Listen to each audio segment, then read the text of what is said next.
ये अर्तुगरुल से भी ज़्यादा रेटिंग्स इस ड्रामे की हैं, इस ड्रामे पर व्यूज़ ज़्यादा आ रहे हैं उस अर्तुगरुल ड्रामे से भी। ये ड्रामे को लंबा करने के लिए कुछ भी कर सकता है, जैसे सोफिया खातून जो 3-4 साल पहले सीज़न में मर चुकी है, उसको वापस लेके आ गया है, तो उसके लिए कोई और क करैक्टर को तुरगत को लाना तो उसके लिए बहुत आम सी बात है क्योंकि वो सबको पता है कि वो अदा वाली के साथ हज पर गए थे, तो वो इतना कोई ज़्यादा नहीं इशू है, उसको वापस लाया जा सकता है और मलहून खातून को भी वापस लाया जा सकता है। उसके बाद अदा वाली को भी वापस लाया जा सकता है, उसके बाद कोशिश उसको भी वापस लाया जा सकता है। बहुत से किरदार हैं जिनका रोल ऐसे ही ख़त्म कर दिया गया था, शहीद नहीं हुए थे।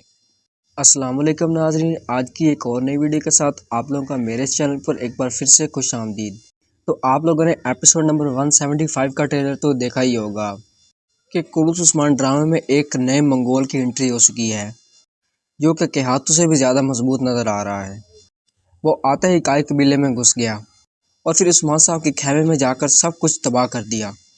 यानी उस्मान साहब अपने सिपाहियों के साथ जो मनसूबाबंदी कर रहे थे, वो नक्शे पर जो सब कुछ लिखा हुआ था, उस नक्शे को ही मेज से उठाकर फेंक दिया और सब कुछ खराब कर दिया। पहले तो खेमे के अंदर आते ही बुरहान साहब को धक्का दिया, फिर आगे बढ़कर ये सब कुछ किया।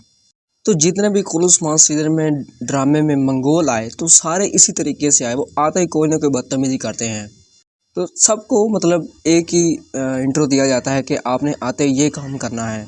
या तो वो बड़ा वहशियाना तौर पर कुछ गोश्त वगैरह खा रहे होते हैं, या फिर जब वो आते हैं तो पहले हमला करते हैं कहीं न किसी जगह पर। अगर हमले की बात करें तो काय कबीले पर भी हमला हो चुका है। कुछ मंगोल उनकी औरतों को यानी काय कबीले की औरतों को मारते नजर आ रहे हैं। और इसके बाद एक सीन और दिखाया कि उस्मान साहब अकेले घोड़े पर दौड़े जा रहे हैं। अब ये नहीं पता कि उस्मान साहब कहाँ पर जा रहे हैं। ये जब एपिसोड पूरा आएगा तो उसमें पूरी तरह समझ लग जाएगी कि क्या उस्मान साहब कहाँ पर जा रहे थे, उनका क्या इरादा था। लेकिन अब ये कि ये नया मंगोल है, ये उस्मान साहब के लिए एक बड़ी परेशानी का सबब बनेगा। पहले उस्मान साहब का हदफ जो बुरसा था, अब उससे उस्मान साहब की तवज्जो हट जाएगी और अब इस मंगोल की तरफ बढ़ेंगे उस्मान साहब। तो मतलब इस ड्रामे में बहुत कुछ होता है, जैसे कोई किला फतह करना होता है या फिर उसमें किसी मंगोल की एंट्री हो जाती है, या फिर उस्मान साहब का कोई ना कोई सिपाही शहीद हो जाता है। तो अभी बुरसा को फतह करने में बहुत टाइम है। जैसा कि मैंने आपको पहले बताया था कि बुरसा कोई आम किला नहीं है, बुरसा के आगे कुस्तुनतुनिया है और बुरसा को फतह करना इतना आसान नहीं होगा। और बुरसा को कोई और नहीं बल्कि ओरहान साहब फतह करते हैं। उस्मान साहब की मनसूबाबंदी होती है, इसमें सारी मनसूबाबंदी उस्मान साहब की होती है, लेकिन उस्मान साहब को एक बीमारी लग जाती है, यानी घुटनों की बीमारी, जिसकी वजह से वो चल नहीं सकते और बुरसा किला ओरहान साहब फतह करते हैं। अगर बुरसा का किला उस्मान साहब और ओरहान साहब मिलकर यानी काय कबीले के लोग फतह कर रहे थे, तो ये उस्मान साहब के लिए बहुत बड़ी फतह होगी और मुझे उस दिन का बहुत इंतजार है जब सोफिया की मौत होगी। लेकिन अभी तो ये बीच में एक मंगोल आ गया जिसने उस्मान साहब के रास्ते में दरार डाल दी है। यानी अब उस्मान साहब की जो बुरसा को फतह करना था, वो अब उसे ध्यान उस्मान साहब का हट जाएगा और इस मंगोल की तरफ हो जाएगा। यानी बोजदार साहब इस ड्रामे को लंबा करने में कोई कसर नहीं छोड़ रहे। कभी कोई मंगोल की एंट्री हो जाती है, कभी कुछ हो जाता है, कभी कुछ हो जाता है। अब ये बुरसा फतह करने वाले थे उस्मान साहब, बहुत कोशिश कर रहे हैं, बट बीच में इस मंगोल की एंट्री करवा दी। यानी बोजदार का इस ड्रामे को, इस कुलूस उस्मान को ख़त्म करने का कोई इरादा नहीं है। मतलब अब हमें भी नहीं पता कि कब तक चलेगा, क्योंकि व्यूज़ काफ़ी आ रहे हैं, इस पर रेटिंग्स बहुत हाई हैं, तो इस वजह से वो चाहते नहीं है कि इस ड्रामे को ख़त्म किया जाए।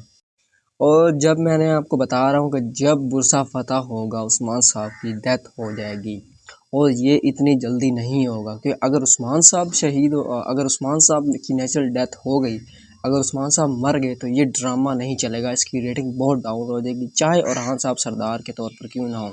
लेकिन जो उस्मान साहब का मज़ा है वो किसी सरदार का नहीं। लेकिन ये बात कन्फर्म है कि बुरसा को फतह करने के बाद उस्मान साहब की डेथ हो जाती है, ये तारीख में लिखा गया है।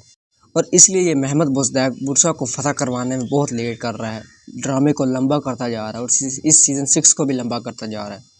अब ये जो मंगोल आया है, क्या पता पूरा सीज़न इसी मंगोल को मारने में लग जाए। बुज़दार का तो ये भी पता नहीं कि बाल गाय को भी वापस ले आए, इसका कोई पता नहीं है, कुछ भी कर सकता है। ये ड्रामे को लंबा करने के लिए कुछ भी कर सकता है, जैसे सोफिया खातून जो 3-4 साल पहले सीज़न में मर चुकी है, उसको वापस लेके आ गया है, तो उसके लिए कोई और करैक्टर को तुरगत को लाना तो उसके लिए बहुत आम सी बात है क्योंकि वो सबको पता है कि वो अदा वाली के साथ हज पर गए थे, तो वो इतना कोई ज़्यादा नहीं इशू है, उसको वापस लाया जा सकता है और मलहून खातून को भी वापस लाया जा सकता है। उसके बाद अदा वाली को भी वापस लाया जा सकता है, उसके बाद कोशिश उसको भी वापस लाया जा सकता है। बहुत से किरदार हैं जिनका रोल ऐसे ही ख़त्म कर दिया गया था, शहीद नहीं हुए थे। तो देखते हैं इस सीज़न में और क्या क्या होता है। लेकिन एक बात माननी पड़ेगी कि अर्तुगरुल से भी ज़्यादा रेटिंग्स इस ड्रामे की हैं, इस ड्रामे पर व्यूज़ ज़्यादा आ रहे हैं उस अर्तुगरुल ड्रामे से भी। तो ये थी आज की वीडियो, मिलते हैं अगली वीडियो में, तब तक के लिए खुदा हाफिज़।